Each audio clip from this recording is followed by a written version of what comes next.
Salut à tous, bienvenue dans ce nouveau numéro de Tomorrowline. Au sommaire, un avant-poste avec une stratégie destinée à maximiser les revenus des équipes.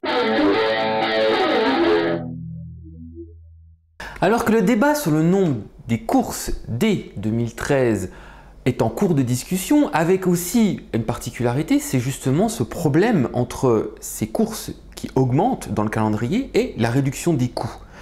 En fait, subitement, on se rend compte que pendant ce débat, on a commencé à saluer la stratégie des choix de ces nouveaux circuits.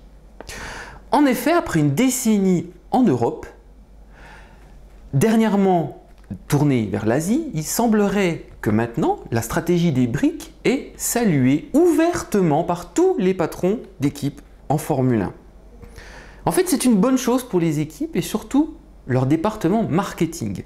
La Formule 1 est la seule discipline sportive à avoir un réel impact commercial à l'échelle de la planète.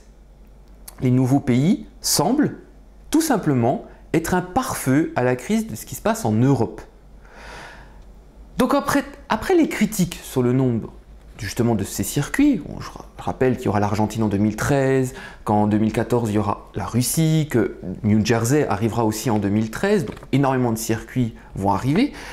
En fait, la Formule 1 salue le modèle économique prôné par Bernie Ecclestone depuis 5 ans. C'est quand même quelque chose qui est quand même assez étonnant après toute cette salve de critiques ces 3-4 dernières années.